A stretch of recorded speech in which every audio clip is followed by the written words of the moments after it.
Welcome to TWitWoW, the best wrestling podcast made for wrestling fans by wrestling fans on the web today. I'm John. That's my cohort and commentary, Ashton. And this is the week in review. This is post-Rumble week, so we get to see where all the pieces are going to fall as we are now on the road to Elimination Chamber. This is a week of qualifying matches. We know John Cena had an automatic in because, well, he's John Cena. Recognize. But, yeah, everybody else, they had to have qualifiers. And so that led to some interesting scenarios here, including, Seth Rollins saying that I think next week he's getting qualifying match against Finn Balor. And we know that Raw this week was headlined by a Chamber qualifier, CM Punk versus Sami Zayn. And then for the women, because the women also get a Chamber, we had Liv Morgan versus Io Sky. So very strong Raw there. And then on SmackDown, I know the men's Chamber qualifier was LA Knight versus Drew McIntyre versus Jimmy Uso. What was the women's for SmackDown this week? Um, Bianca? No, I don't. Yeah, I don't think there was a triple threat. I think it was just Bianca versus Piper 1v1. Excellent. And Bianca qualified. That's awesome. All right. Well, that's going to be very interesting. That women's chamber is going to be dope. I feel it. But yeah, and then NXT, I mean, doesn't really have anything as far as chamber going on. Their next special, which is going to be next Saturday, is NXT Vengeance Day. Yeah, we thought it was fucking today. Yes, it is not. And so we kind of, did some touch-ups. And the card of Vengeance Day so far, only 3 matches. So all in all, a very productive week coming out of Rumble. We're keeping that momentum going for Mania. I So am I guess fully let's. expecting Trick Williams versus Eddie Thorpe in a strap match to get added to that card. Yes, and that's a bit of a yikes from me, Chief, but okay. I'm not Um, sure though what the 5th match is going to be. Maybe Tony D defends against someone he is on the poster. well, Ridge and that steel cage, right? Maybe they're just saving that for Vengeance Day because, Oh, right. Well, no, yeah. that's happening on Tuesday. That's happening on this coming Uh, NXT. yeah, I really don't know then. Maybe Yeah, I Stacks will actually blow it. did a Yeah. really good job of paying attention to NXT this week and like keeping track of the stuff that's announced for next week. And next week, like this coming NXT is kind of insane. It's kind of ridiculously stacked, low key. Yeah. Like that match is going to be happening on it. Let me see if I can find my little post where I wrote down all the other stuff. Here it is. No, that's not it. Here it is. Okay, so that steel cage match, we're getting Bailey one-on-one with Cora Jade. We're getting Lexus versus JDC, Johnny Dango Curtis for the Heritage Cup. And we're getting Briggs and Inamura versus Hank and Tank versus Tavion and Miles. Yes. Love NQCC, but unfortunately, I feel like Briggs and Inamura are going to win that one. I just hope that they pin Tank Ledger. I don't expect it. I'm just begging, please. Yes, that would be nice. Thank you very much for the birthday wishes, Javaris. Love you, you beautiful man. As let's now that we've kind of touched on the week as a whole, let's dive deeper now. Of course, beginning with Raw, we hear from Jey Uso.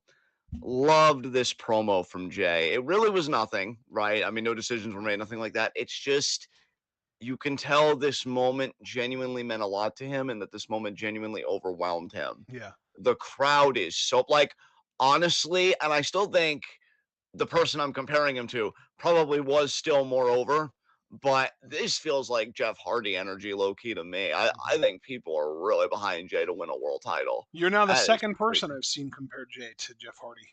Yeah, I mean, that's the vibe. I think Jeff Hardy again in his time was like insanely over, but I mean, this crowd was really behind Jey on Monday. That was an experience to watch, and obviously for Jey, it was an experience to be a part of because he was even in tears, cutting the rest of his promo. And it's interesting because then you have Gunther come out, and he's 3-0 against Jey Uso.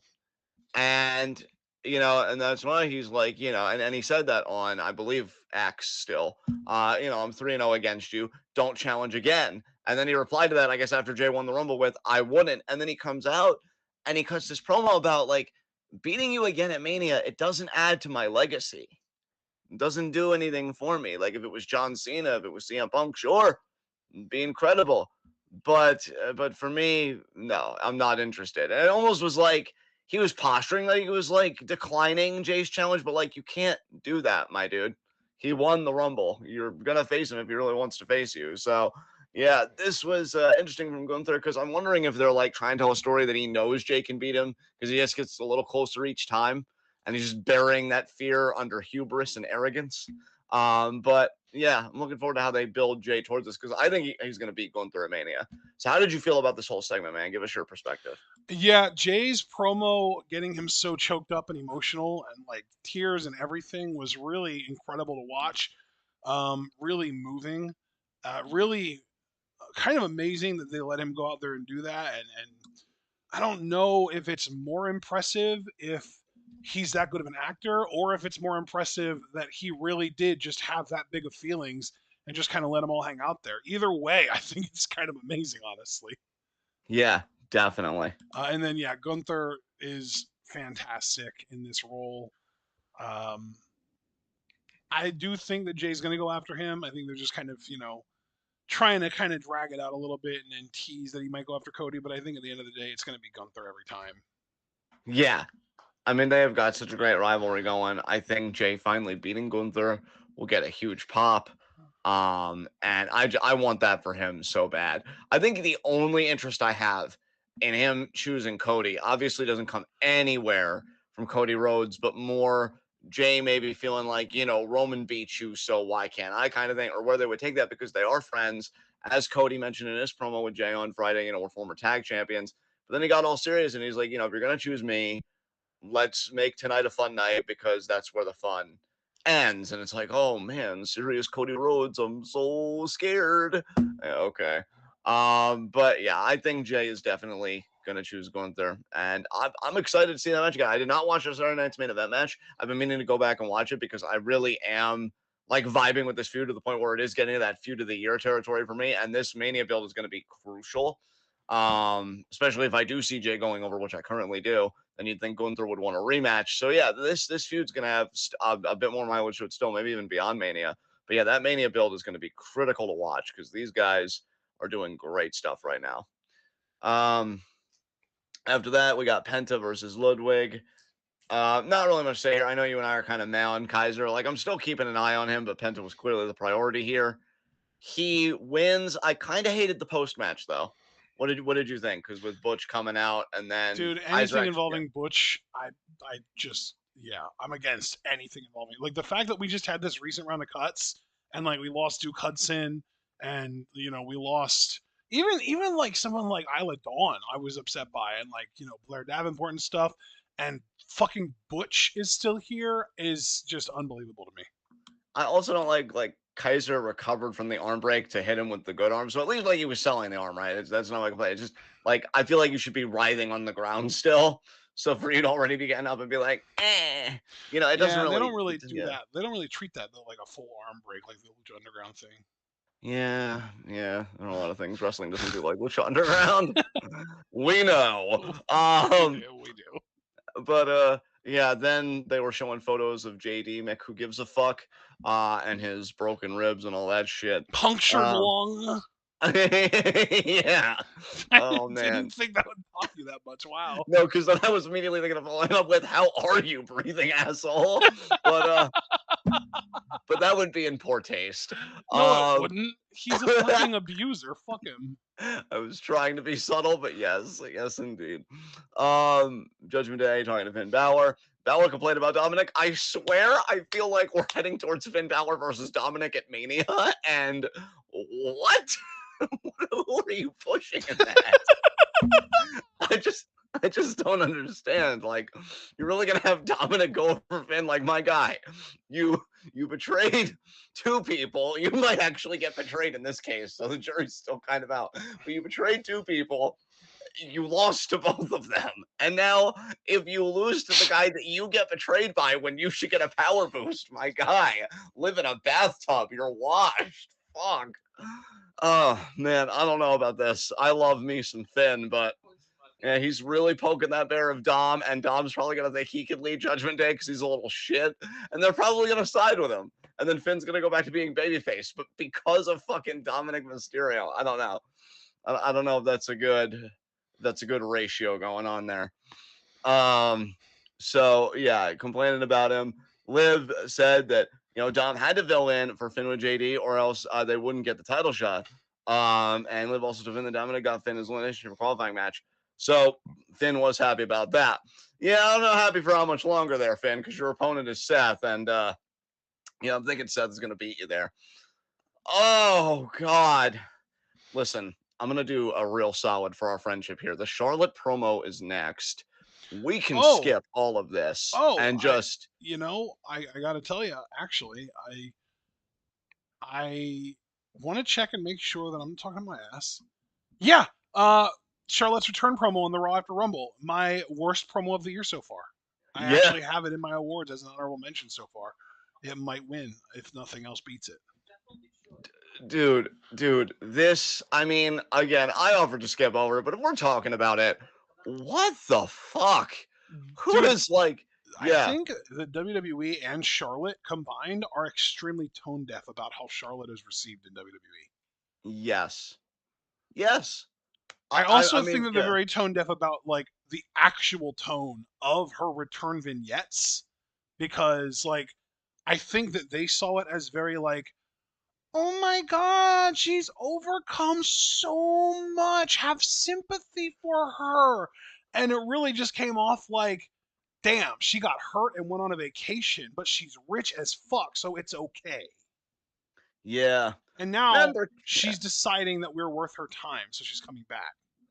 Aren't we so blessed? That's legit what the fucking vignettes came off as. Like the vignettes came off as like she has rehabbed and now that she's ready to be done chilling on her yacht to put in the work again, she's going to come back to wrestling, but only because she gets an immediate spot in the Rumble. That's Yeah, the vibe. Like that's what it comes off like. And like people are just fucking sick of Charlotte only ever being around to be in world title matches. That's just the end of the story. That's what it comes down to me. yeah. Yeah, I mean this was rough, man. Dude, Jesus even the Christ. biggest Charlotte Flair fans kind of find it almost funny in like a prank way, in like a oh my god, she really did this to people. That kind of Yeah, way. You know what I mean? It's like, yeah, yeah, like it's like she shows up on Monday and she's like expecting people to sympathize with her and she's like talking about how much she's been through and how hard she's had to work to get back here. And when people start booing, she is like stunned by it to the point that she is even like, do y'all even want to hear me talk? yeah. I just Do this. y'all not want to hear my sob story? Are you sure? Yeah. Are you positive? Yeah. I just. I mean, baby, sometimes you gotta let the dog die. I don't understand why we tried to keep this alive and have her keep talking on the microphone. I mean, why? She was even at times like I don't that promo was so bad. I actually asked myself, can Ronda Rousey sleep again? And I'm gonna say no, just because I want to keep her awake and watch her suffer. But I mean, Jesus Christ, this people was fucking rough. What the fuck was this shit? She starts by And then trying, Rhea comes out yeah, and Charlotte's like, I might pick you, but I'm looking for someone who inspires me. She's looking for a champion. They're all fucking champions, Charlotte. What the fuck are you? exactly. She's looking for a champion that inspires her. She's going to go to NXT and she's going to go to SmackDown. And like, I hate this whole vibe of like the actual champions of each brand practically begging the Royal Rumble winner to pick them to go after them. Like when Seth Rollins did this last year, It was a what the fuck moment of the year for me because it came off as so weird and so out of character and so off base for a champion to want the Rumble winner to go after them. And now all three women's champions are doing it with Charlotte because it is more important in WWE to have a WrestleMania win over Charlotte Flair than it is for Charlotte Flair to be champion again because she's done it so many fucking times it barely means anything anymore.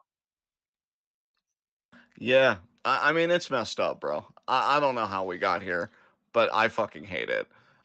Charlotte starts by pandering to the fans. They shit on it immediately because crowds, especially now, because I feel like more people than ever, seemingly at least in this era, are watching wrestling. You know, Netflix is doing well for them. Women's wrestling, especially, continues to do the fucking carry job, and that's what makes this even more insulting because people know a fake ass from a real one. And Charlotte, if she was trying to convince you she was passionate about this business, she has about as much passion for this business as my Sakurai does.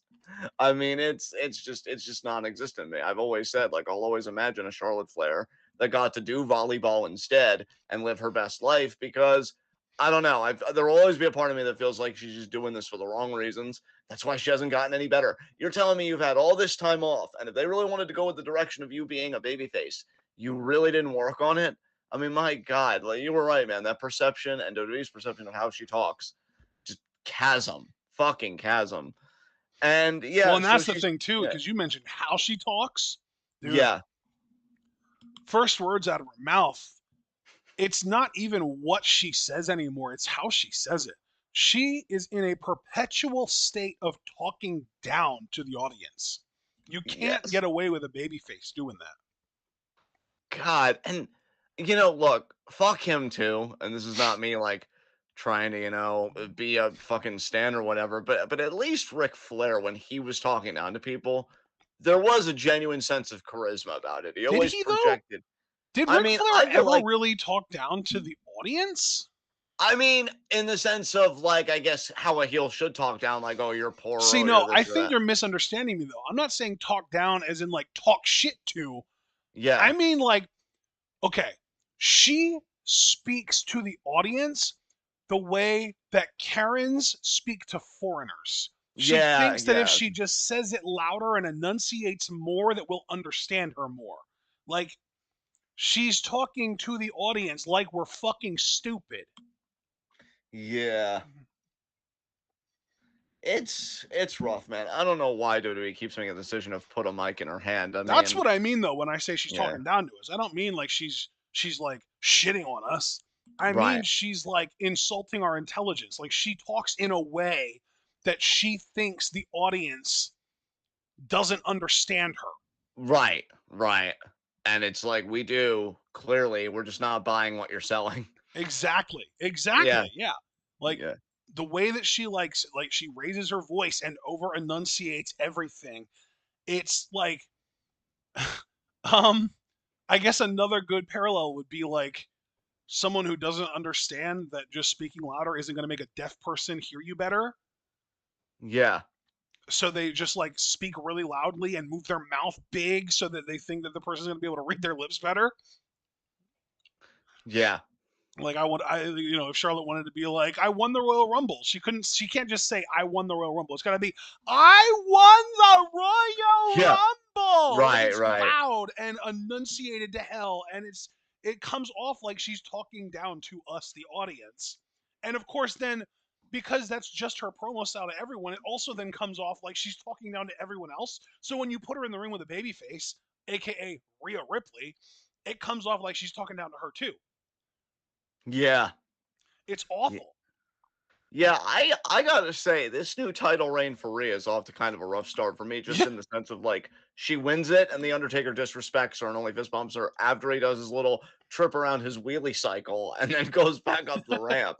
And then this promo from Charlotte where Rhea is, a bit deferential and definitely respectful, even though she is the current champ, she still has that confidence. So I did like seeing the confidence from Rhea. But then Charlotte just like is like, oh, I beat you, and just almost acts like Rhea isn't a threat. And then Rhea had to get her scary voice on and be like, I will make you respect me. And I'm like, dude. you Yeah. really didn't sell me on that match. And the thing is, the match they had where Rhea won the title, really wasn't that bad. And I think that's largely because of how fucking good Rhea is and just being able to, Well, be that dance partner for well, somebody. two things on that match specifically. Yeah. So first of all, that match was only 2 years ago, if I remember correctly. Yes. Because last year Rhea beat Becky, right? That's correct. So it would be 2 years. Yeah, Yeah. so she only beat Charlotte 2 years ago. So that's a really recent match, and the fact that Charlotte is still acting like she's above Rhea when Rhea beat her clean at WrestleMania only 2 years ago is ridiculous. And second of all, I don't know if you remember this. Actually, there's even going to be 3 points here. So second of all, I don't know if you remember this. Um, this is the second time. This last or 2 years ago was the second time that Rhea and well, they actually mentioned that in the promo. But yeah, Charlotte had beaten Rhea at WrestleMania in 2020, I believe, for the NXT Women's title. So Rhea was the NXT Women's Champion. Charlotte beat her for that, and then had a little small NXT run where she fucking killed the ratings, tanked the ratings. And then Io beat Charlotte for the title by pinning Rhea, right? Yeah. So this wouldn't even be their second WrestleMania match. It would be their third, and it would technically be a rubber match. But going by recent memory, Rhea beat Charlotte more recently. Doesn't feel like she has to prove herself anymore. Then the third thing is, I don't. This is like the fucking thing that pisses me off the most. I think actually. Do you remember what Charlotte did after she lost to Rhea at WrestleMania 2 years ago? Oh yeah, she was laying on the ground, but she was smiling and just not Yeah, like selling the defeat at all. yeah. I'm She, Charlotte Flair. yeah. She had this look on her face, like, oh man, I've been pranked. She really got me this time, y'all.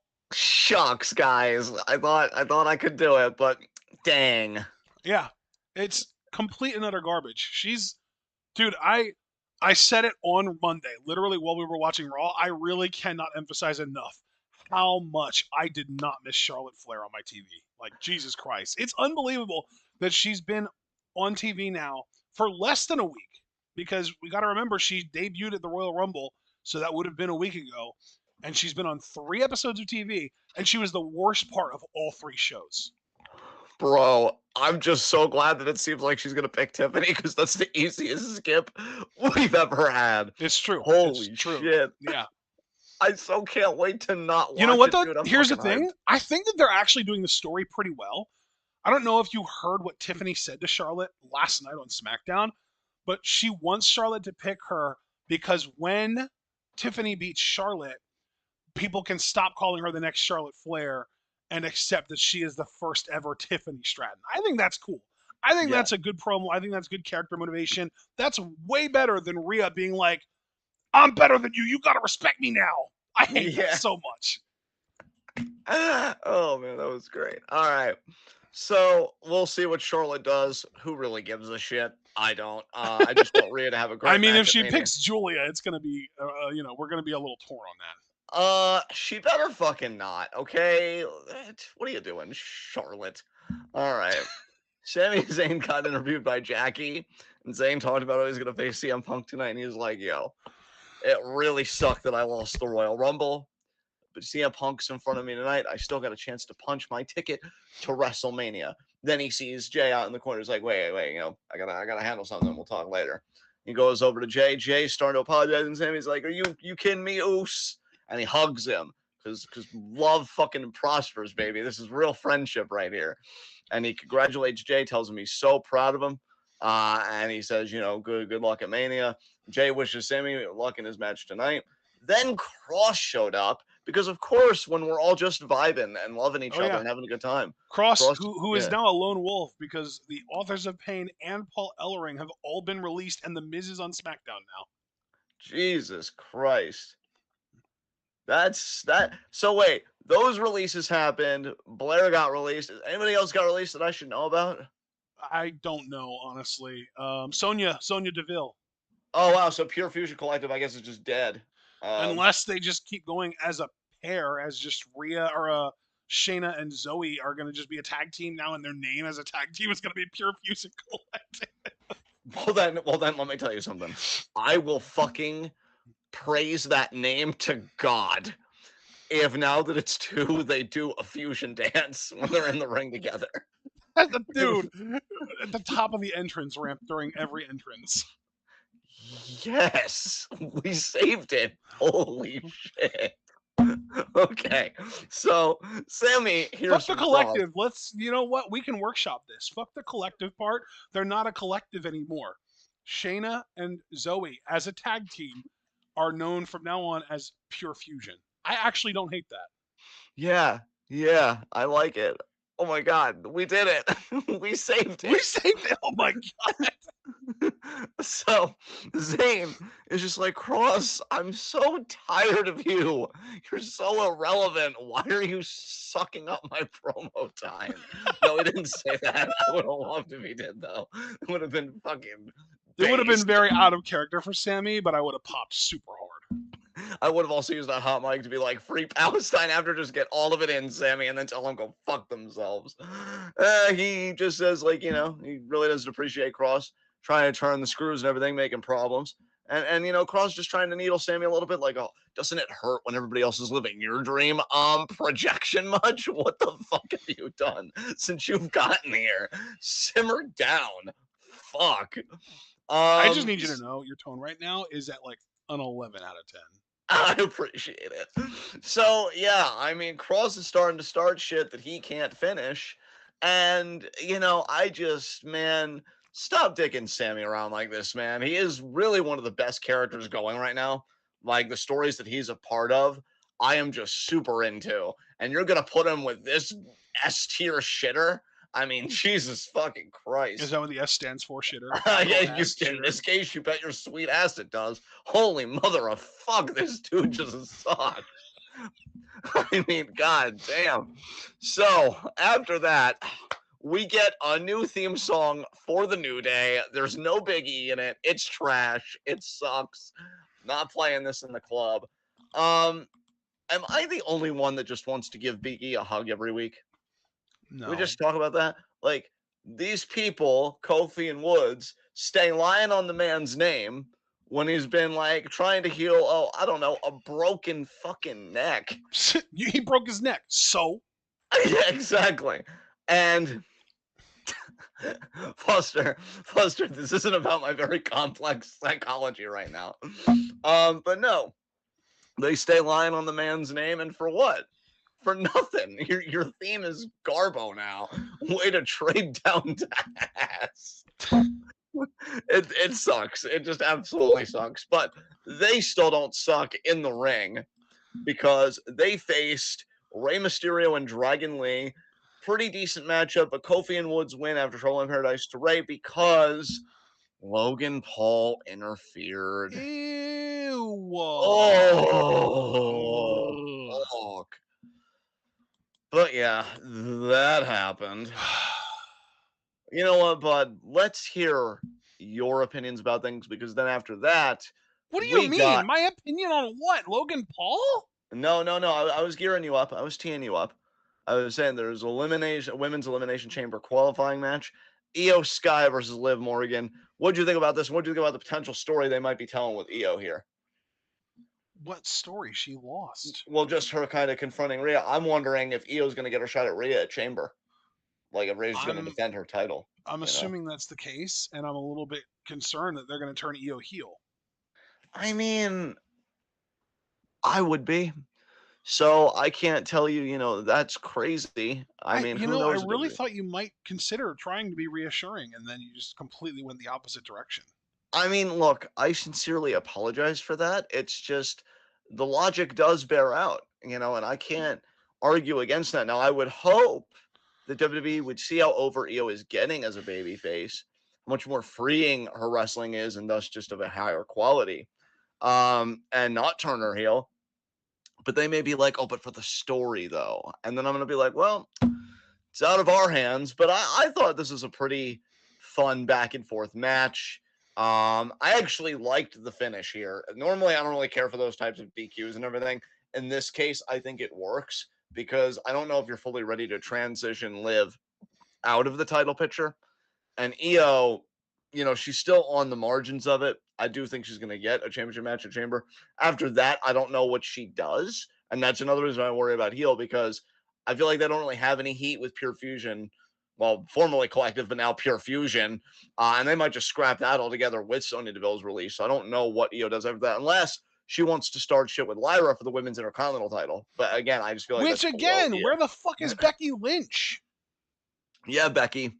I really thought you would have confronted Lyra by now and we'd be getting this show on the fucking road. But you're just like, nah, not yet. She's such a slacker, all being a mother and stuff. Yeah, exactly. What the hell? God. We really need UBI and like extensive childcare, but we're nowhere fucking close. But yeah. We haven't been this far away from getting that stuff since like the 80s. Yeah, I mean, we're regressing so hard in real time, and I don't know if generations is really accurate anymore to say, because there might be no plural there anymore.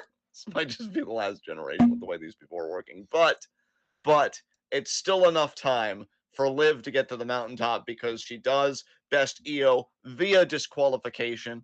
Raquel tried interfering, and she was successful a couple times. But then Rhea came out and she let her know what for. And then Liv tried to come in and be like, hey, that's my heavy / best friend. What are you doing? And then Rhea, of course, struck back because instinct. And then the bell rang. And then Io is just like, this is insane. This is insane. I could have gone to WrestleMania. I could have done it. And, then she leaves. And she's just so distressed because Rhea did try and help. But cost ya. So not exactly a good time.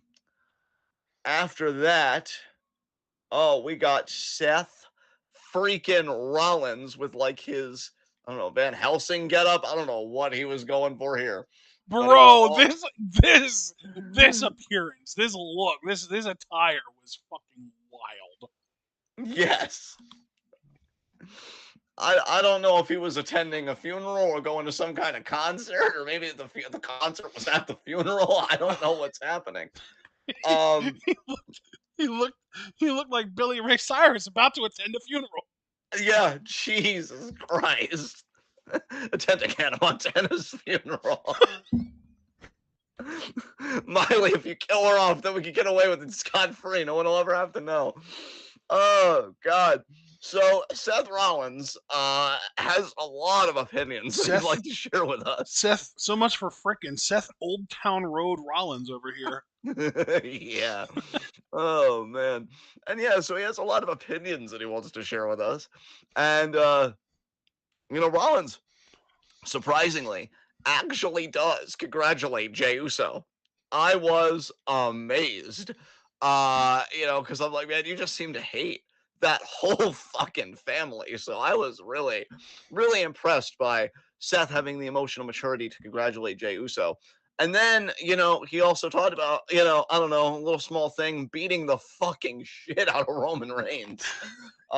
With the fucking double stomp. Dude, the funny thing is, everyone is saying, oh yeah, that double stomp is the thing that they're going to use to write Roman Reigns off of TV. And I'm like, did y'all watch the Royal Rumble? They clearly had Seth stomp him into the steel steps. That was the thing that was supposed to write Roman off. The double stomp looked more brutal. Yeah. I mean, dude, that double stomp, he got fucked. Oh my God. That was insane. I actually went back and I watched that. I'm like, damn, bro. That is some real hatred. Holy shit. But yeah, he's pretty much like, I apologize for nothing. And honestly, I respect the consistency. And yeah, he just says Roman Reigns isn't going to be around for a long time. Since he said, WWE won't tell you guys the truth. Paul Heyman won't tell you guys the truth. And yeah, he said that Roman Reigns has done nothing but hurt his friends and family, and he'd do it if Rollins had if he had the chance to, and that Rollins did him a favor because Reigns loves his limited schedule. So Rollins, man, I don't know how WWE's internally classifying him. He definitely seems heelish to me, but still a good kind of heelish where like he's not without his gripes. But yeah, man, that was a bit sinister. And that his pride is hurt about losing the Royal Rumble, but he's got a chance to qualify for Chamber tonight. And he does want to talk to Sami Zayn, who also has his chance. And then Sami comes out.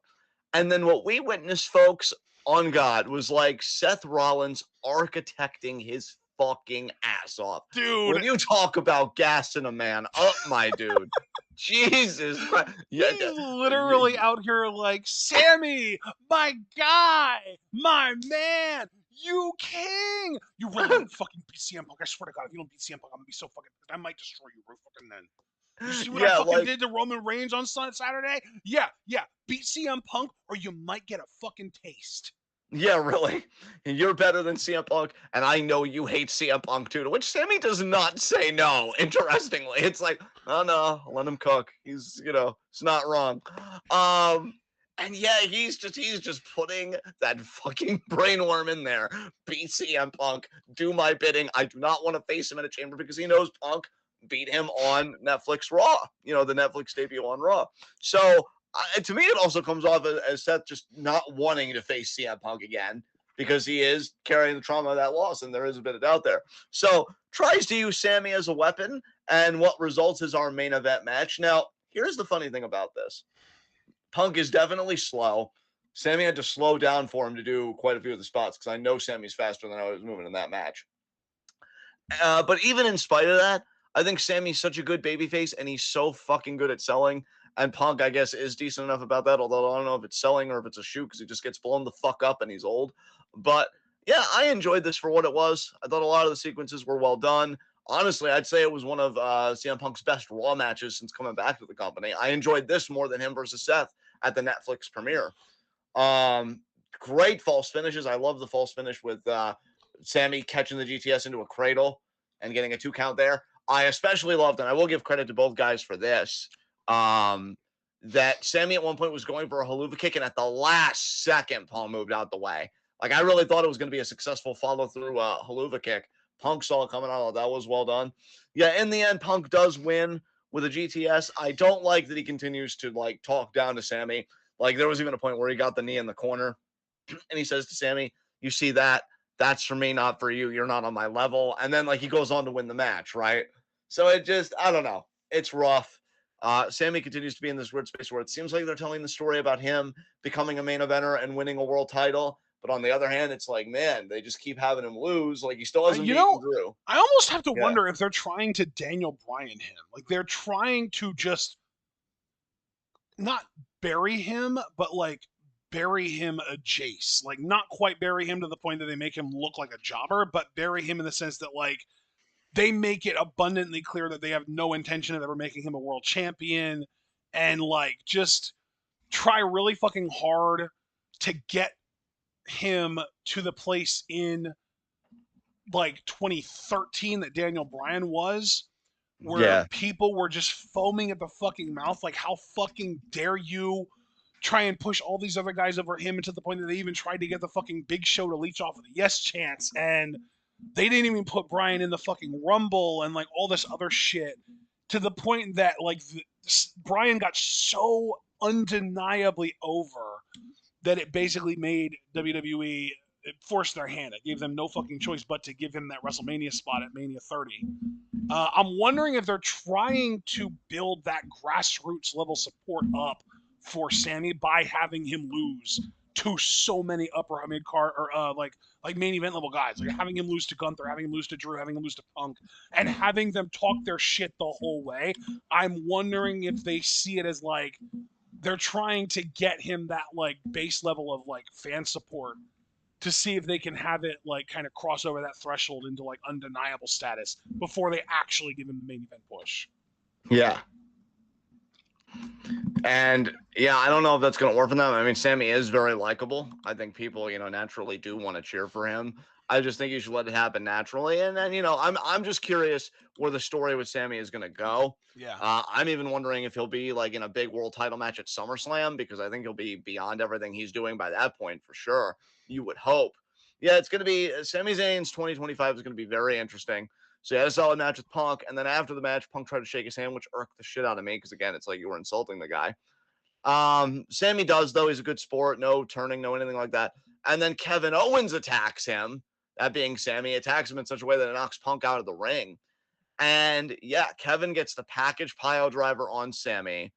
And I mean, I popped, like they really are destined to do this forever. Doesn't necessarily mean I wanted to see it. I personally would have liked to have seen another Sammy Drew matchup at Mania just to continue that story. Right. And maybe Um, get Sammy a win over Drew.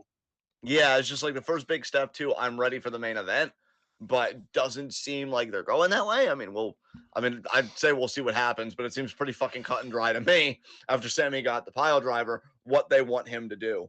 Um, so yeah, Kevin kind of stood all there, and then on Friday he cut this great, vulnerable, courageous, beautiful promo about how Sammy betrayed him.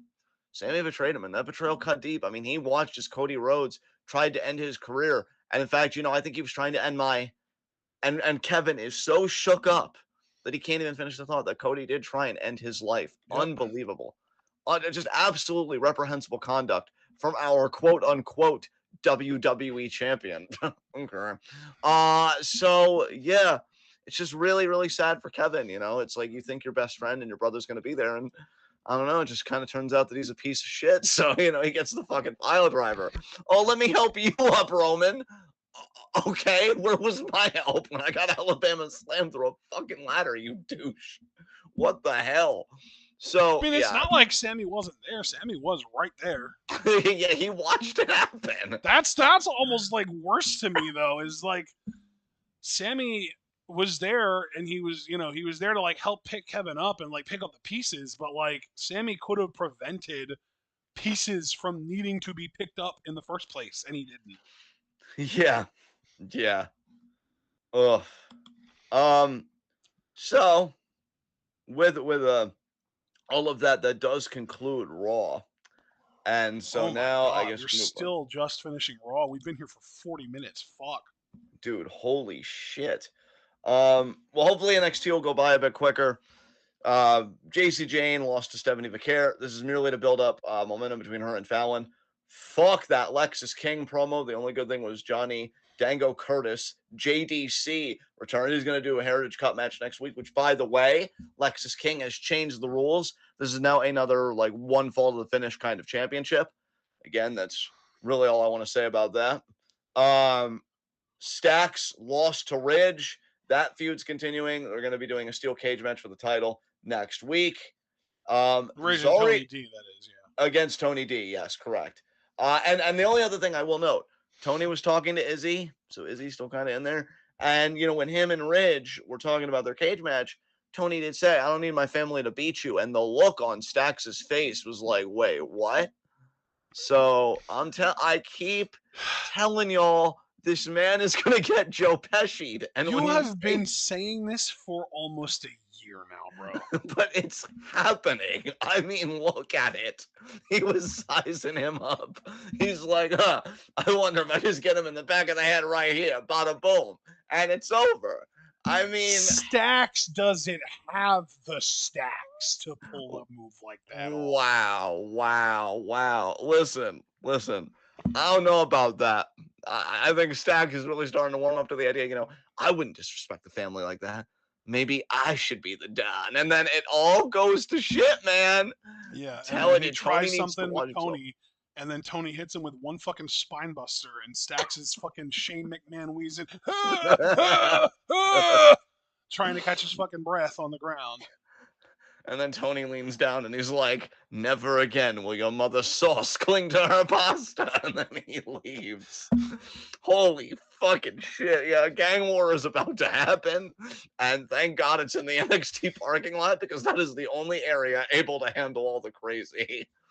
After that, we got Zarya and Sol Ruka successfully tagging against 2/3 of Chemical X, Gigi Dolan and Tatum The Paxley. superior 2/3, thank you. Yeah, that dude, honestly, so correct. Yeah, and Zarya and Sol win. And by the way, this was preceded by a segment in the women's locker room where Zarya continues to really alienate herself and unfortunately as a byproduct, Sol Ruka, with just her superiority kind of complex relative to the rest of the locker room. But hey, they won this match, so that just feeds Zarya's ego, and Sol may be like, you know what? It's good to win. I do still Bro, think it has that been like 3 months since Zarya debuted, yeah, and I feel like NXT has done a great job of making people not give a single fuck about her. I agree. I expected far more of a splash than this. Like, they have done a great job with Julia and Steph, but Zarya feels like not even an afterthought. She feels like a question mark. She feels like a missing piece. She feels like she's completely lost in the shuffle. Yes. Yes. And the worst thing about it is that it's not just her. She's dragged Sol Ruka along for the ride. I fucking love Sol Ruka. They're both irrelevant right now. Yeah, Sol Ruka, I've said it before and I'll say it again, bro. I think she's above this tag team. I do think I And do think Zarya she's should above be. what yeah, which is That's the thing. Zarya should be above a tag team. They should both be single stars. This feels like yeah. the fucking Swerve in Our Glory of NXT. Yeah. Especially again how they handled Zarya's debut. It seemed like she was gonna destroy everybody and almost have like a Brock Lesnar type push, Yeah. it seemed to me. And I'm just low key waiting for Jordan Grace to show up and team with Zarya instead and like turn heel. And we get like them as a heel tag team. And Sol Ruka's like, wow, you're really mean. And then we get like Sol Ruka and Kalani Jordan as their counterpart. And we get like a badass tag team feud between those four women. I don't know. Hopefully Kalani's free because she's too busy starting shit with Jada Parker. Kalani's low key like is she turning heel? Because it feels like she's turning heel, but it's in the goofiest way possible. I do feel like she's turning heel, and that's our Lonnie. Oh god. Why? I just Kalani. I NXT has fumbled the bag heavily with Kalani Jordan, in my opinion. Yes, yes. I don't think the facts would disagree with you, my friend. I think the facts would be like, we know. So yeah, they're sticking together for now. I am fully expecting Zarya to betray Sol Ruka. That is gonna be so uncomfortable to watch. But yeah, so then she could team with Jordan Grace, like you said. I think you're spot on there. Trick Williams got interviewed by Sarah Schreiber talking about, their tag match tonight. It's gonna be Trick and Oba versus Waller in Theory. Trick says, I love he's Alex Foster. He said, "Nobody turns heel in a goofy fashion and causes Ashton to crash out like Lonnie." yeah, exactly. It's true. But It's but just yeah, so funny because she's trying so hard to act mean, and it's just like, girl, I can see the acting. yeah. You know what though? Maybe that just speaks to how beautiful of a soul she really is. She's When you have to. she's like, no, I'm not the same girl. Whoa, okay, bring it back to a 6. It's fine. I get it. Oh God! Fuck! The line she's been using, I'm not the same girl. It's okay, honey. Now go back to bed. Exactly. That's what it is. She comes off like a child, trying to rebel against her. It's like more against her grandparents than her parents. Bro. It's like she hasn't seen grandma in a few years, and she's 7 now, and she's not 4. She's like, I'm not the 4-year-old that you thought you knew, grandma. I'm realizing now and discoursing about this so passionately what would have solved it if she just would have triangle snapped afterwards. That would have solved everything. Elementary would have known school that she was changed me, serious. grandma. Yeah. Yeah, I got it. I did it. And there we go. That's how Kalani Jordan should have turned heel. You completely mucked it up. But then we get our NXT I Women's don't know why I'm Championship. channeling Ice-T when I'm doing Kalani Jordan impressions either, by the way. Yeah, it's okay, bud. We get an NXT Women's Championship Summit. Yeah, And because they got to do this whole thing with Bailey and Roxanne and then Cora and all this shit. And fucking Charlotte. Ugh. God, yeah, why did she have to come out? Because, John, her ego is so fucking deprived that she needs the cheering. She needs to go somewhere that she knows she'll be cheered. And she needs to deliver her stamp of approvals to feel superior to people. She can't exist unless she gets cheered and feels superior to others. Listen, you can't be superior to others if you already suck. Fuck. I really am crashing out. I'm sorry. No, it's okay. It's okay. No, because they did this to you. That's the thing. Charlotte Flair and watching her perform is making us crash out. And I just Oh, us? stop. You are too? Yeah, dude, absolutely. Are you kidding me? Like, I listened to her talk and I'm like, this is absolutely horrible. If I really didn't have perspective, I really would probably unironically say this is the worst thing to ever happen to anyone. But again, thank God I have perspective. Yeah, I actually posted on Blue Sky about Charlotte. I said, Charlotte going to NXT to get cheered, then offering up her stamp of approval to the women's division to pander to the audience and get cheered even more is the most insecure thing I've seen anyone do in wrestling in a while. It's giving, gosh, I just hate cancer so much vibes. Oh God. Oh Jesus. Yeah, I mean, Wait, that's a reference, to be clear. That's a reference. yeah, Have you no. ever seen the Cameron Diaz Justin Timberlake movie Bad Teacher? Justin Timberlake plays a character who actually says that line at one point. Oh God. Oh jeez. So yeah, Charlotte comes and Uh, she just completely tanks the energy. Her and Bailey did decent. I think here's the thing. I like the promo. I just feel like it took way too much away from Julia. And like, I don't know. I want Julia to kind of be more the focus. Julia did get her stuff in. Um, she was just like enough. Like she was tired of hearing it. She was like, okay, we get it, but I'm the champion, okay? But yeah, Bailey, she was like, look, I win, great. If I don't win, it's not gonna bother me. But what about you, Roxanne? We're telling Roxanne that her entire like sense of self-worth, her psychical health, like everything, rides on her being the champion again. So I do wonder what'll happen to Roxanne after she loses this, because Julia just got the title. I mean, no way that's fucking happening. Um, so yeah, decent segment. Charlotte ruined it. Fuck out of my life, Charlotte. Nobody cares.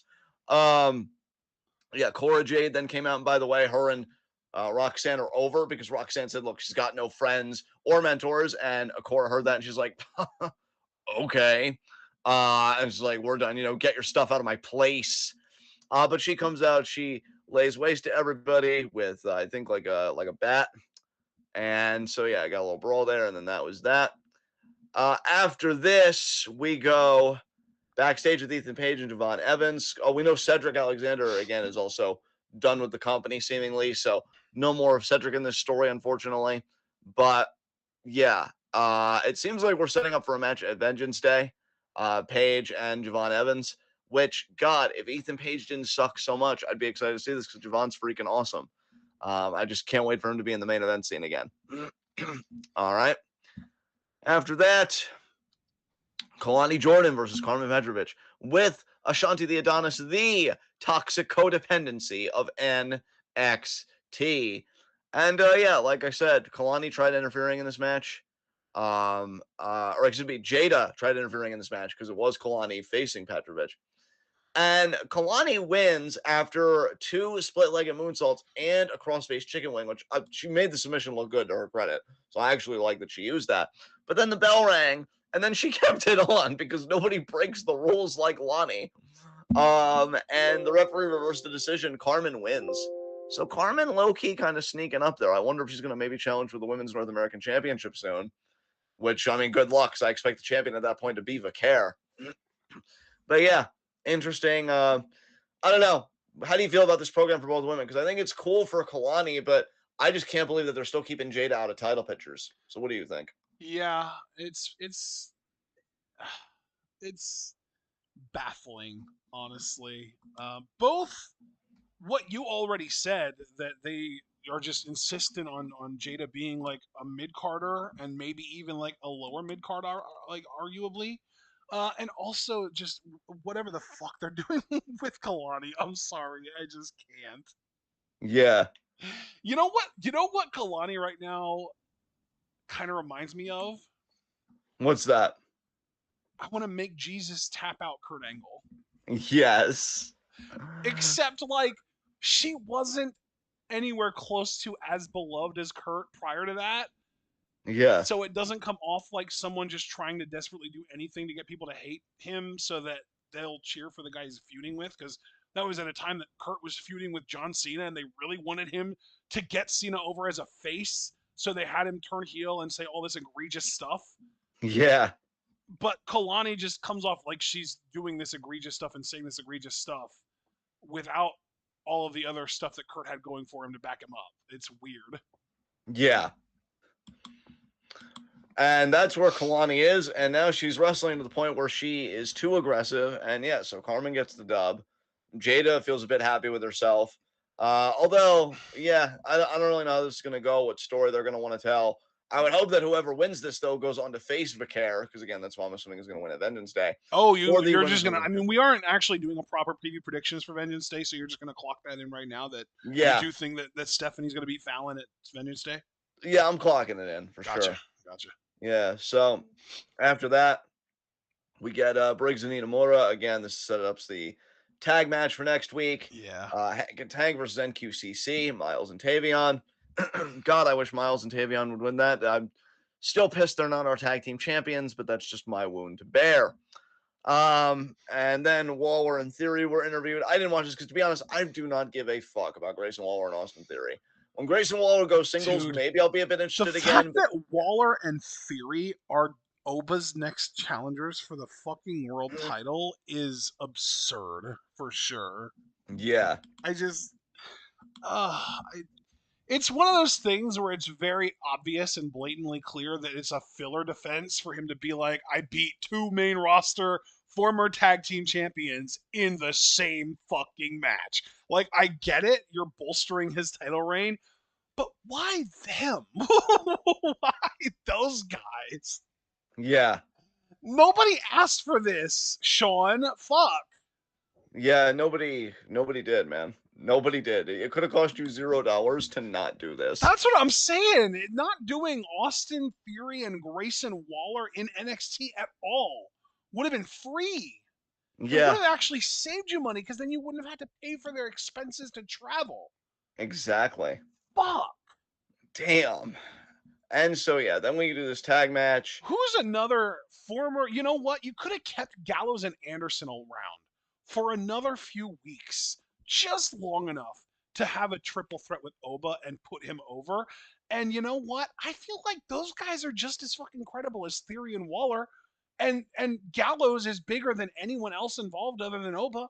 And that would have made it look cool if Oba could have done the cool like feat of strength with Gallows. And so then you fire them. They get an extra payday out of it.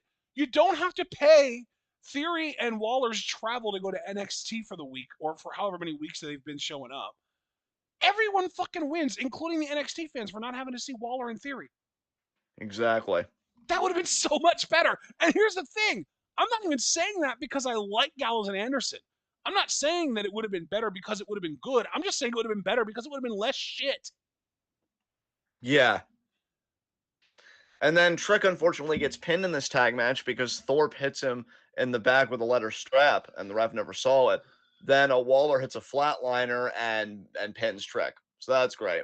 I'd also And like then, to just add, our Gallows and Anderson are former tag champs on the main roster too, aren't they?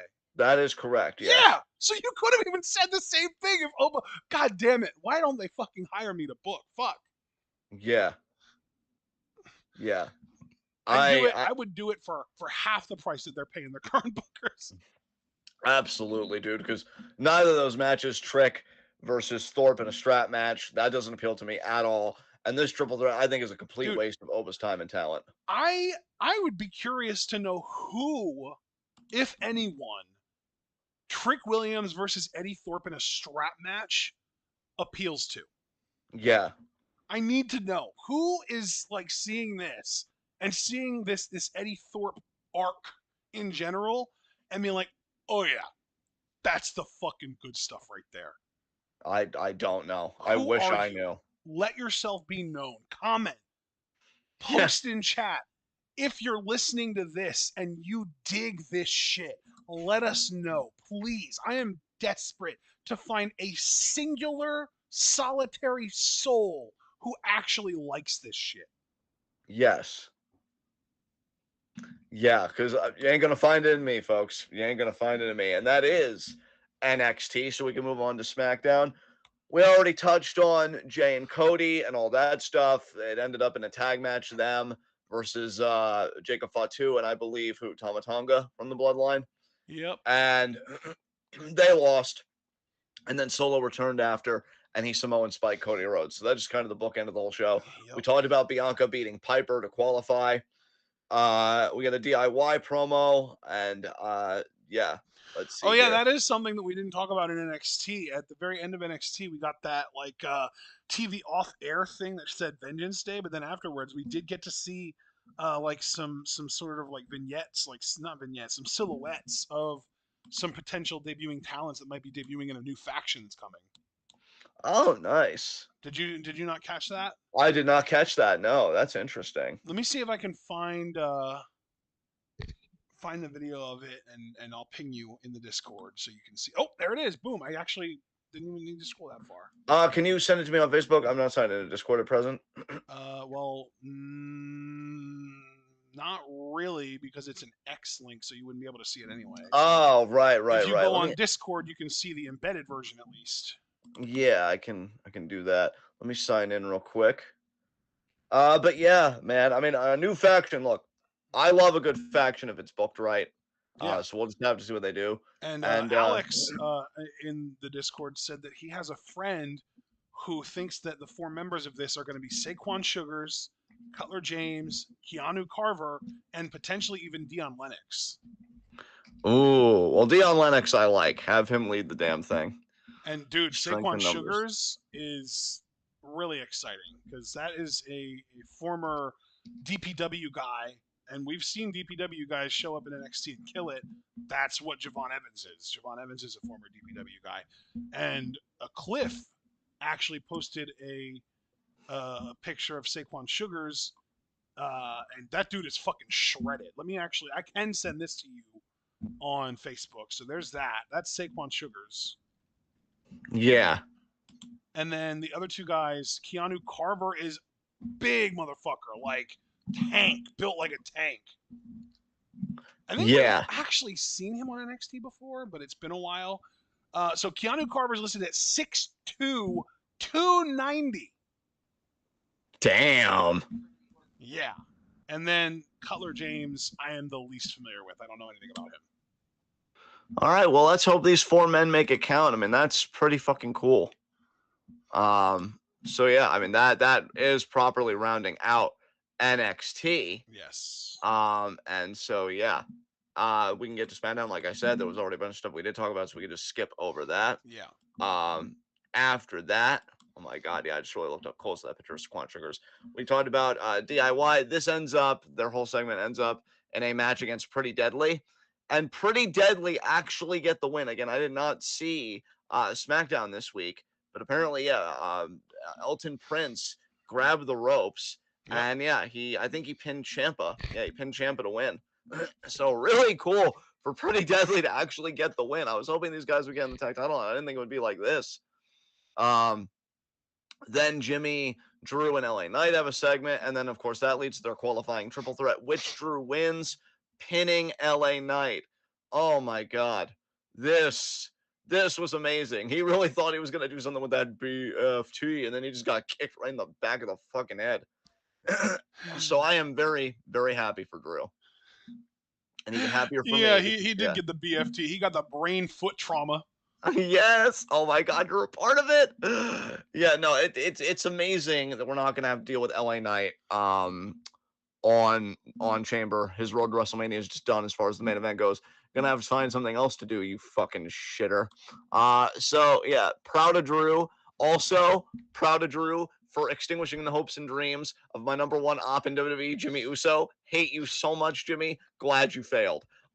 So great stuff. Oh my god, that reminds me of that fucking Seth Rollins interview that he just did earlier this week, where the woman, it was actually Kay Adams, who I don't know where she works right now. She used to work for NFL Network. She asked Seth if he hates Roman Reigns, and he's like, no, I love Roman Reigns. I hate CM Punk. I root for Roman Reigns to succeed. He and I are brothers. We don't see eye to eye anymore. There's a lot of problems between us, but at the end of the day, I root for him to do well. I root for CM Punk to fail. Yes. It was fantastic. You just know that he watched Punk's first match back from injury, like in the locker room, and he's looking up at the TV and he's like, "Come on, try Seth." I'm like, God damn, Seth. fuck? I wonder if Seth was as pissed as I was that Drew didn't just fucking manhandle Punk in that SummerSlam match. Yeah, yeah, probably.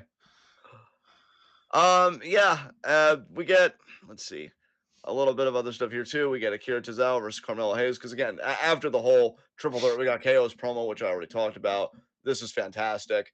Carmelo Hayes beats Tozawa. Congratulations. I mean, obviously they did this match because we have to remember Carmelo Hayes took Tozawa out of the Rumble, so I show speed could be in it. Um, and so yeah, just I guess an easy win for Carmelo. Then we heard from Charlotte Flair, but here's the neat thing: we didn't because I'm skipping over all Dude, that. I muted it. I muted this whole fucking segment. I did not want to hear it, and I only unmuted when I realized that Alexa Bliss's entrance wasn't for her to come out to talk. It was because her fucking match with Candice was about to be underway. Yes, I muted the yeah, whole thing. I don't have a clue what was said. All I know is that I did manage to catch a clip on I think Reddit of the Tiffany line where she was like, "I have to beat you so that people can stop saying that I'm the next coming of Charlotte Flair and I'm the first Tiffany Stratton." That's the only thing I know. And I thought that was a good line by Tiffany. But you know, I'm not listening to Charlotte's half or Nia's half. I don't give a fuck. yeah. I don't blame you at all. And then, like you said, we did get an elimination chamber qualifier with Candice and Alexa. Alexa wins. Very over right now, and they want to take full advantage of that. And so yeah, that was essentially SmackDown because we already talked about the main event tag match again. Cody and Jay versus Tama Tonga and Jacob Fatu and Solo laying out Cody after the match. So maybe we do Solo versus Cody at Chamber again. I don't know, just because Yeah, that it just seems fits to in be there. where they're going with it. Solo versus Cody 1-on-1 for the title, and obviously then the Chamber is going to determine who ends up actually facing Cody at Mania because I think we all agree that Jay is going to go after Gunta for the title. Yeah, if Solo actually pulled off the biggest fucking upset of the year by far and beat Cody, because one, it's Cody, and two, he's the WWE champion on top of that. Then yeah, then I would think, is Jay gonna pick Solo? But no way, Solo's fucking winning. So I agree with you completely. And Is that's Solo SmackDown. beating Cody a bigger upset than Rena beating Soriano? I think in WWE's context, yes. I think Cody is so OP. Yes, I would, Okay. because I feel like they've calmed down a little bit on Ono on the Stardom side. Yeah. All right, guys, that was the recap. So now, Ashton, did you do any extracurriculars this week? Uh, no. Same. So let's open up the forum for questions. Q&A time, y'all. Where's Caster with the first one? Yeah, well, Caster, No, Alex Foster snuck it in. Thoughts on Nakamura lurking during the Cody Miz segment? I mean, I appreciate a United States champion that, is always planning, is always, ready to go. It seems like he's going to be working with Miz for some reason. So, that's interesting. And then, yeah, Cody's just Cody. I don't need to see him and Nakamura lock it up again. He was infuriating enough when he worked with Nakamura the first time. So, Caster Caster Sales, Sales, do you think Jay yes. will bring the low blow kick out at Mania? Absolutely not. He is a baby face through and through, and he's not going to be going against someone that has used it on him before. So no. Exactly. So yeah, like he said, Jay is a pure fucking babyface right now. Highly doubt they do that. Any other questions, guys? Yeah, the reason that we got such a big pop out of him using it on Roman is because he learned it from Roman. I Yes, mean, exactly. if Gunta had done anything like sneaky cheaty to Jay in any of their previous matches, I would expect Jay to pull it out against him at Mania. Yeah, but not the low blow kick out. Do you think All Roman right. shows up at Chamber to screw Seth? That I can actually buy. I've seen other people floating this. I mean, we saw Shawn Michaels come up from the bottom of the chamber, like the chamber floor before, to super kick the Undertaker. So yeah, I mean, I could see it. I'm gonna say yes to that actually. First of all, I don't know if he's going to have to because I'm expecting Punkerton to be in the chamber and he might do enough work to get Seth out of there, whether he eliminates it himself or kind of does the screw job himself as far as like contributing to Seth getting eliminated after Punk's already been eliminated. Yeah, we know Punk's in it because he beat Sammy on Monday. Remember? So Exactly, yeah, exactly. Yeah, I actually did forget about that. So thank you for reminding everyone, including me. But yes. yeah, so the fact that Punk's in it, Roman's probably not going to have to do anything. Roman's probably going to be able to stay away, and Seth's not going to win the chamber. Punk's probably going to contribute to Seth not winning the chamber. When Roman gets back, he's going to want a chunk of flesh from Seth. Punk is going to be like, but the world revolves around me. You can't have him before me. He's mine. And Roman's going to be like, get in line. I'm Roman Reigns. Recognize. And we're going to get our triple threat. Genius. Super Blue, why is Ava punishing Evans for getting even and not paid for everything he's done? I don't know, because that's the real fucking question right there. Super Blue, that might be the best question you've ever asked on one of these. Yeah. Unfortunately, it's a question we can't answer because we don't write the show. We don't write the show, but it feels very middle school principal's office. Look, Jimmy, I know you got punched over and over again, but you punching back once is just as wrong, so you're both suspended. Like, what? Okay. We have a zero tolerance policy. For both of you. Now get out. Even though Javon didn't even do that. He didn't fight back. He got fucking destroyed. Yeah. Again. And he's like, she's like, how fucking dare you try and get revenge when you're not cleared yet? How fucking dare you not get cleared yet? Like, I would understand if you tried to get revenge while cleared, but you're not cleared, so fuck you, how dare you? Yes. She's like punishing him for not being able to get cleared, basically. It's messed up. Any other questions?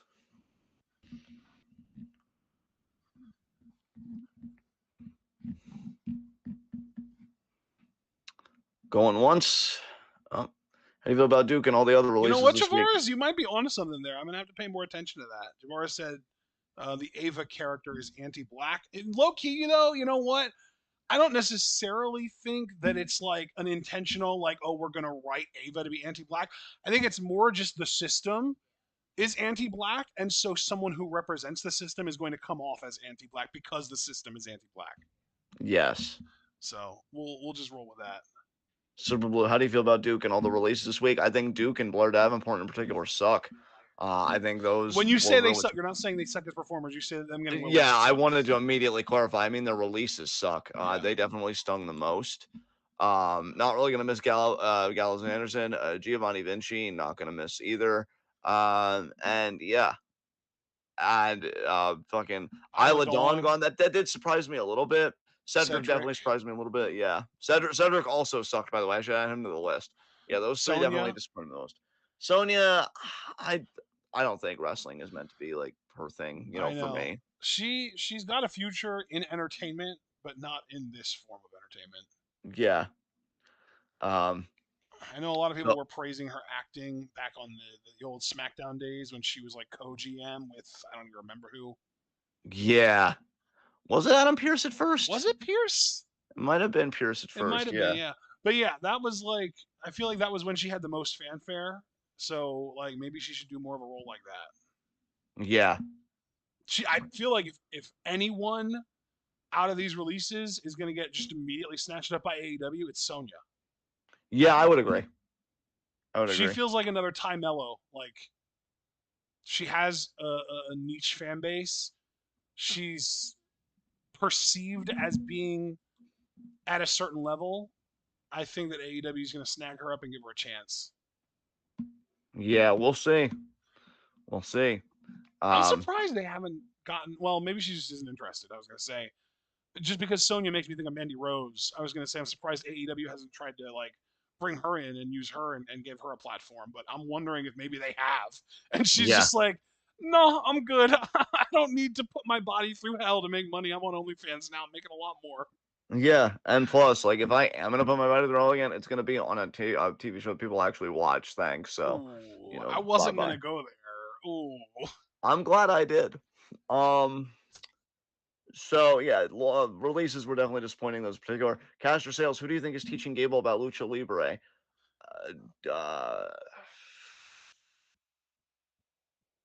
What does our truth say? Dom and Tom. Tom and Nick. So I think it's Nick Mysterio is training Gable. Just Nick Mysterio is putting a mask on and he's like, all right, we're gonna do Ranas and Lucha style arm drags. Wasn't there a rumor recently that Chad Gable was actually legitimately going to be in like AAA? I thought we did hear that rumor. I wonder though, have there been any follow-up reports like seeing him at shows or like is that still something maybe to come? Let me see if I can find the original report. Here we go. Okay. So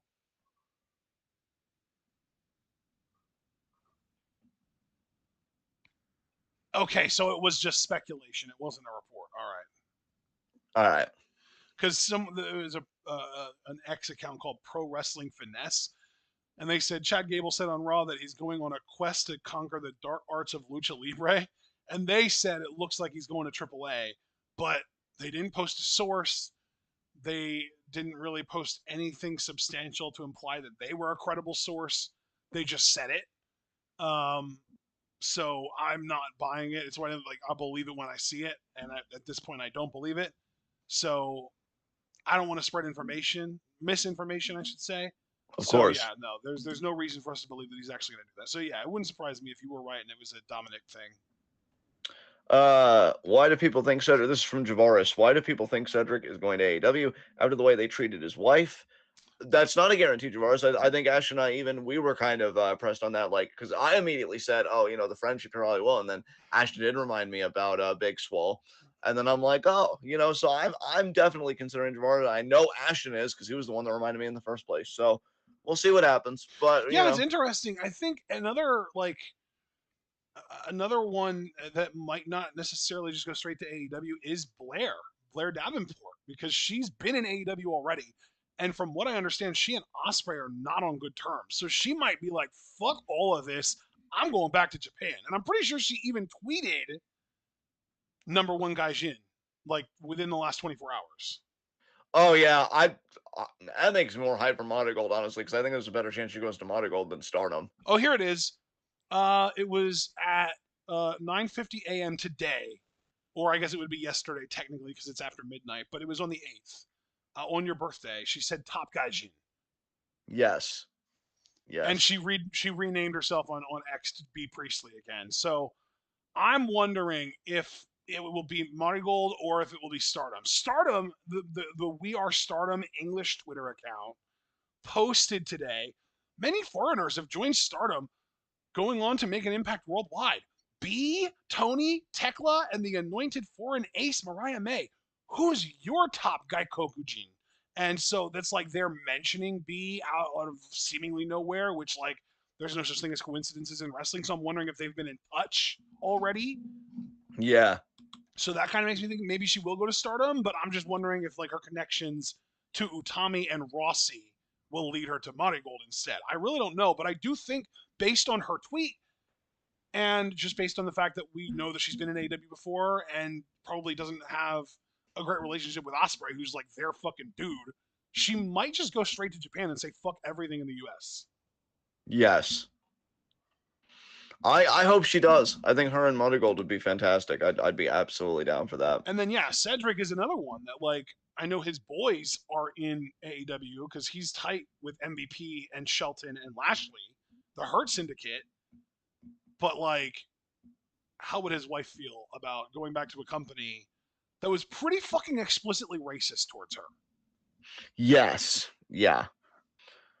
We will see. It's going to be very interesting to see what Cedric decides. Super Blue asked, okay, there we go. I found my place again. Do you think Io would win a last chance match to get in Chamber if that happens? I just think Io's getting a title shot against Rhea at Chamber. I agree because I don't think there's going to be a last chance to get into the Chamber because I think it's going to be 3 Raw, 3 SmackDown, and we already, I think we're already out of a chance of Io being one of the Raw reps. Yes. And plus, I think as a babyface, Rio will be like, listen, Io, I was so sorry that I cost you your Chamber qualifying match, and I was upset about it. So I went to Pierce, and I had it so that I will defend my title against you at Chamber. Yeah. And And so, Io will be yeah. like, thank you, but I wanted it at WrestleMania. Yeah, exactly. Yeah, well, you can go into Mania Io as the champion. So we'll have to see how that all shakes out. I think Super Blue followed that up with, who do you think will win their chamber matches next week? I think Seth is definitely beating Finn. Yep. I feel like Logan Paul is going to beat Ray again. Yep. And then on And SmackDown, that's your 3 Raw reps then. Seth, Punk, and Logan Paul. Yes.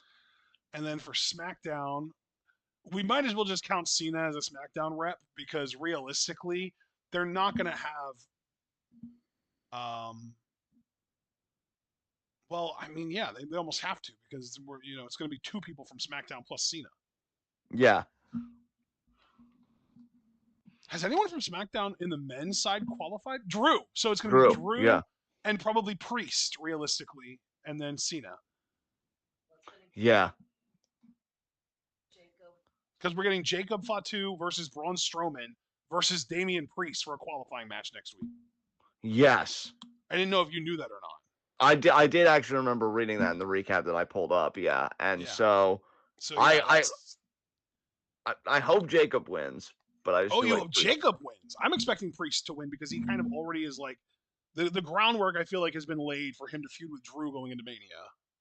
Yes, and this kind of ties into Cash Sales question. Do you think Jacob will win next week, his match and Enter the Chamber? I do agree with Ashton that I think Priest will win, but I'm rooting for Jacob Fatu, so I'm definitely rooting for him. I wouldn't be surprised if we got something crazy with Jacob and Braun kind of taking each other out, and Priest picks the Bones to win the match. Yes. Super Blue, since you talked about so you talked about the bike, the Taker not using the bike. I think he's trying to say Taker, the whole bike situation. And I see what he's trying to say. So if he hadn't used his bike and done all that he did when he disrespected Rhea and No. tipped his hat and did the fist with Rhea as the Undertaker, would you be cool with that? I mean, yeah, it would be so it would be so asymmetrical to the tone though, because Rhea is like this punkish goth type gimmick, and the American Badass has more synergy with that. So the point was to give her respect in that gimmick, and I just felt like he was too self-indulgent. He couldn't give a fuck. No, yeah. To So me, the problem wasn't which gimmick the Undertaker came out with. The problem was that you had any man come out and overshadow Rhea after she won the title. Rhea should have held that title up and gotten 8 minutes of pyro yeah, really. celebrating. Like that, you don't fucking take away from Rhea Ripley's spotlight after she wins the title back after like 5 months of chasing it. That was crazy. Yeah, that was mad disrespectful. That's Uh, my problem. yeah, definitely. All right, guys. I think I'm gonna close up shop here so we can get on to our final segment. So let's get into high spots and low shots. Partner, I'm gonna say my low shot is Sami Zayn. Oh, dude, you know what? Super Blue made a great point. Um, did you? She asked if we talked about the Street Profits promo on SmackDown. That I was only fucking lightly incredible. talked about the tag division. Did you hear Dude, their promo? it was fucking amazing. It was fantastic. Do we have a minute? Do you want to see if you can find it on YouTube and react to it live? Sure. Let me. Oh, thank you, Super Blue, for reminding us about that. Because I definitely would have overlooked it, but it was such a highlight of the show. All right. Also, Javaris, to be clear, I thought obviously exaggerating when I said 8 minutes. But I did think that the optimal thing there would be for Rhea to just stand at the top of the ramp, hold the title up, get some pyro, and then go to the back. Like it's not, you don't have to overcomplicate it by adding some other random person to the celebration. I thought that was weird as fuck. Yeah. So I'm gonna turn on my crisp for this, and then I'm just gonna listen to the minute, and then I'll tell you guys what I thought. So Sweet. yeah.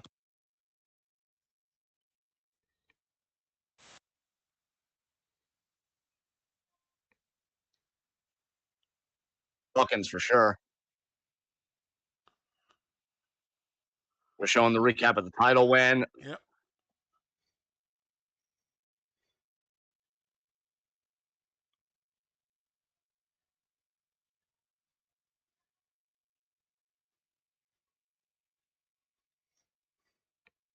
Speak on it, Dawkins.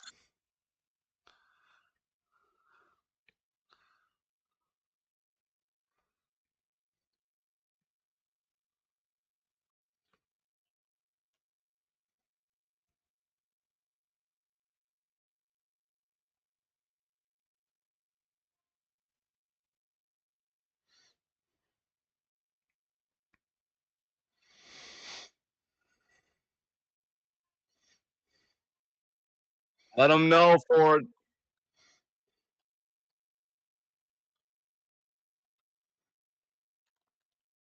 damn.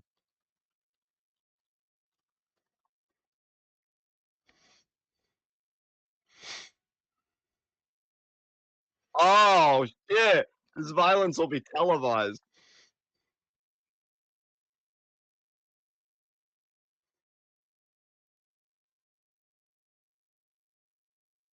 Damn. That was fire. That was fucking cool. Is that like a promo of the year contender even? That was great. You know what? I didn't even think about it in those terms, but I think that you've got a point there. Yeah, I think it should be. That's the most I've given a shit about tag team wrestling in WWE in a minute. Holy Yeah. fuck. These guys are It's really so trying to make funny a shift. because like as they were talking and they were talking about how like y'all will split up only to realize that the grass is not greener on the other side and get back together and act like nothing happened when we've been here the whole time. I was like, wait a minute, are they cutting this promo directly to Alex Foster? Yeah, holy shit. That was fucking dope. Yeah, I fucking That was loved that promo. dope. It was so good. Um, yeah, I'm just typing this into my awards. I'm definitely adding it for consideration. That was great. All right. Yeah, I just hope again, we've been saying we hope they win the tag titles at Mania. Hope that happens. So again, let's get into high spots and low shots. My low shot, Sami Zayn. I mean, a horrible fucking Monday. Horrible fucking weekend, really. I mean, loses the fucking Rumble because of Jey Uso. Gets harassed by Karrion Kross, which might be the worst thing that happened to him on Monday. Loses to CM Punk to qualify for Chamber, so Sammy no longer has a main event path to Mania. And then Kevin Owens takes him out with a pile driver. I We mean, should also fucking clarify he didn't lose the Royal Rumble because of Jey Uso. yes. I mean, the kick was meant for Drew. Yeah, It just connected with Sammy's face. yeah. It So, was completely incidental and it was intended for Drew, and Drew just moved out of the way. Like, yes. you can't be like, oh, Jay is the reason Sammy lost. Like, no. Drew, if anyone, is the reason Sammy lost, which again furthers the story of Drew just being that fucking specter haunting Sami Zayn. Yes. Who is your low shot, bud? My low shot, let's see. I hate to say it because it brings the fucking segment back up, but my low shot's Trick Williams, man. Yes. It was He, rough. it was bad. This is Christ, dude got assaulted and fucking whipped by Eddie Thorpe. I just and like not only is that a bad week in the sense that like ow it hurts like physically and also ow my pride, but to take it a step further, it's going to translate to him having to have a fucking strap match with this shitter. How many fucking PLEs is Trick Williams gonna have to worry about Eddie fucking Thorpe in a row? Because if the answer is more than zero, it's too goddamn many. I do agree with you there. I was gonna say hopefully it'll be over soon, but then you're just like, no, John. The problem was that it even started at all. Yeah, Um, exactly, exactly. But yeah, no, this would be the second one in a row, I believe, because the last one was the triple threat: him, Oba, and Trick, or Trick, yeah, Oba, and Eddie. And now we're getting fucking Trick and Eddie one on one in a strap match. Most likely hasn't been confirmed yet. I'm speculating, but it seems pretty much like the writing is on the wall. yeah.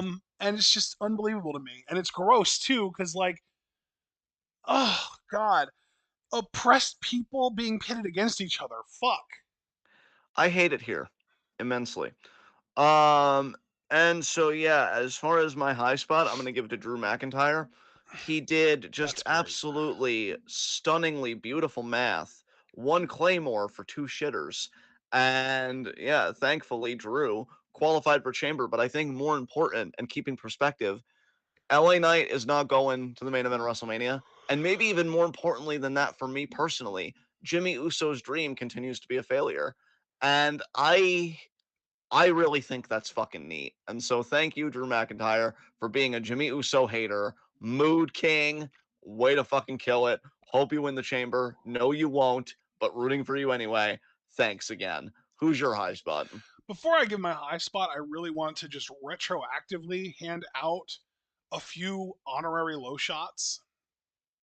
Yes. First and foremost, Charlotte Flair. Yes. She really thought she was going to get sympathy and get cheered by the crowd because she's been gone for so long and made her big triumphant return at the Rumble, only to be met with booze. Day one, they didn't fucking forget who you are, Charlotte. Fuck you. Yes. Second of all, the ass stick. He really thought he was going to get that finish and win the match by pinning Jimmy Uso, and then Drew comes along and says, eh, eh, because that's how it's done. It's not that no shit. Yes. And then third of all, just for you, John, to Jimmy Uso for never having a chance to begin with. Yeah, this is why you should need to consult the list of where your talent is. I already laid it out for you. It's being a twin. End of list. It's not that fucking hard. It's literally one item. Fuck. My high spot though is Bianca Belair. Fantastic match with Piper. A really underrated match, I think. I think Piper is really starting to grow on me. Nice. John, if there's any match from SmackDown that I would recommend that you go back and see if you can find a way to watch it, is this one. Yeah. Bianca and Piper had a really solid match together. Bianca yet again hitting her very impressive KOD on someone Piper's size is never going to not be impressive. Uh, Yeah. and Bianca qualifying for the Chamber is always a good thing because it means she's going to be in that match, and that match is always elevated when someone of Bianca's skill level and talent level is in it. So huge win not only for Bianca but for everyone who's going to watch that match too.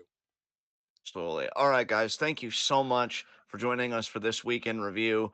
I'm John. That's my co-commentator Ashton. This is the best wrestling podcast made for wrestling fans by wrestling fans on the web today. And you guys already know, leave a like, file out, subscribe, click the bell icon for notifications so you miss any of that TWitWoW goodness. Check out everything we're involved in the description box. Follow us on Blue Sky and Twitch because we are the best podcast in all the IWC. And we will see you guys. What are we thinking, Ashton? Monday, possibly for Monday Gold. Wednesday for Monday Gold.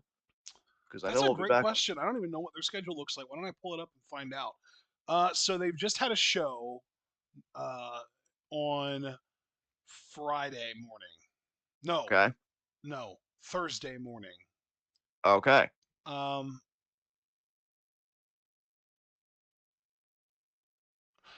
I'm wrong again. I was right the first time. It was actually Friday morning the whole time. Okay. Yeah. Their schedule threw me off because they do their weeks Saturday to Sunday instead of my expected Sunday to Saturday. It's really Yes. weird. But yeah, they had a show on the 7th. Let's just say that the 7th, which is Friday. Um, and it was Monday Gold New Year's Golden Garden, which I'm is looking just at the it day right now, before. actually, on the website. Yeah. Yeah, so that's up already. So I think we should probably aim for Monday for that, We might be able to get away with 6 because I see they did Mirai versus Megaton. I don't which we're know if not we gonna want to skip that watch. because, yeah, we're not going to watch that. That's what I thought. We've got Rhea Seto and Riara versus Nagisa and Chiaki. I think we can That's watch a that, though, if skip. you wanted to. That is a skip? Okay. Skip. So skip there. Naomi Ishikawa is the first match versus Ryoko Sakamura. I think we like Sakamura, so Yeah, we might watch I mean, that. the main event of that match is the main like attraction, and it's Yuzuki defending the super flyweight against Misa. Yeah, there's actually a lot that we're skipping So on this show. Yeah, we we're could gonna get want away to with going do live at 6. Yeah, we're gonna want to do I think maybe 3 matches on this show actually. yeah. Like the first match and then the last two might be it, if that. Well, the semi-main is Mai Sakurai and Shai on Chun Yoda versus Miko Ono and Naho Yamada. I mean, do you want to watch that? Because that seemed Oh like a skip shit. for me with Sakurai. Yeah, this is a really bad card. Did you want to do Utami versus Yuki? I felt like that's just a straight up win for Utami, and Okay. Minami Yuki doesn't do So that do much we for me. even want to just hold off and we'll do like a double recording with this in the next show when the next show goes up? Yeah, that sounds perfect So actually we'll because this just do card is Nao Ishikawa and versus Yoko Sakimura and the main event of the show, and then we'll just get right into the next show when that one goes up. excellent. Yeah. Their next show is So on the 11th, which is Monday, by the so it wouldn't be up same day. So are we thinking maybe Wednesday at 6? way. Maybe. So the matches we're gonna want to do on that show, we've got Misa versus Rhea. That'll be fun. Yeah. We're probably gonna skip Ishikawa versus Riata, right? Yeah. We're gonna skip Shozuki and Yamada versus Yuki and Sakimura. Yeah. We're probably gonna want to skip Miku and Sakurai versus Chika and Mirai too, right? Right. Then we've got Yuzuki and Utami versus Chiaki and Nagisa. That's probably a win. That's probably a watch, right? Yeah, I would say so. Okay, so there's just 2 matches on that show then too. That'll be easy as fuck. So that show happens Monday. As soon as that show goes up, we will react to both the 7th and the 11th shows that same day, Yeah. or Because the I next am day, thinking, or however it works out. yeah, like Wednesday at 6 should work. Maybe at 5. I don't know. We'll have to discuss that when it gets I mean, we closer and we might even be able actually. to just do Tuesday low key because it's going to be like an hour and a half long recording at most. Yeah, you know what? You're right, man. Yeah, Tuesday even sounds good. So yeah, that's that. And then of course, Stardom recaps Thursday at 7. We're waiting for Stardom Supreme Yes. Fight to go up. So that's That show very might not be up by then. I don't know because remember, Dream Queendom took weeks to go up. exactly. So we'll keep you guys posted that are into that. But if you're just into this, it'll just be next Saturday at 10:30. And yeah, and we know that Vengeance Day will be in progress. So I guess we'll have live updates as we're doing our show. All right, guys. Thank you very much. Enjoy the rest of your weekend. Be good to yourselves and each other. Tune in. Peace out.